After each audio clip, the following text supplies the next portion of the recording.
महाराष्ट्र में अजीत पवार की मुश्किलें बढ़ती दिखाई दे रही हैं। एक तरफ उनकी अपनी पार्टी के नेता बगावती सुर अपनाए हुए हैं, तो दूसरी तरफ एनडीए में भी उन्हें अपनी जगह मजबूत करने में मुश्किलों का सामना करना पड़ रहा है।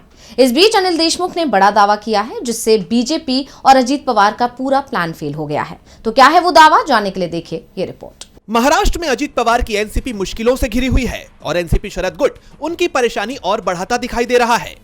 एनसीपी शरद गुट के नेता अनिल देशमुख का बड़ा बयान सामने आया है। उन्होंने कहा कि पार्टी के सभी 12 सांसद शरद पवार के साथ हैं। एनसीपी के दोनों प्रतिद्वंदी गुटों के एक साथ आने की अटकलों में कोई दम नहीं है। दरअसल चर्चा ये चल रही थी कि महाराष्ट्र के डिप्टी सीएम अजीत पवार के नेतृत्व वाली एनसीपी ने शरद पवार गुट के कुछ लोकसभा सांसदों से संपर्क किया और उन्हें पार्टी में शामिल कराने की कोशिश की, और ये सब बीजेपी के इशारे पर किया जा रहा है। कहा यह जा रहा था कि बीजेपी ने अजीत पवार को सरकार में अहम जिम्मेदारियां देने के बदले शरद गुट के सांसदों को अपने गुट में शामिल करने के निर्देश दिए थे, क्योंकि बिहार में मचे बवाल को देखते हुए हाईकमान को इस बात का डर है कि अगर बीजेपी के साथ जेडीयू का गठबंधन टूटा तो केंद्र की एनडीए सरकार संकट में आ जाएगी, और इसी से बचने के लिए बीजेपी ने शरद गुट के सांसदों को अपने पाले में लाने का प्लान बनाया है।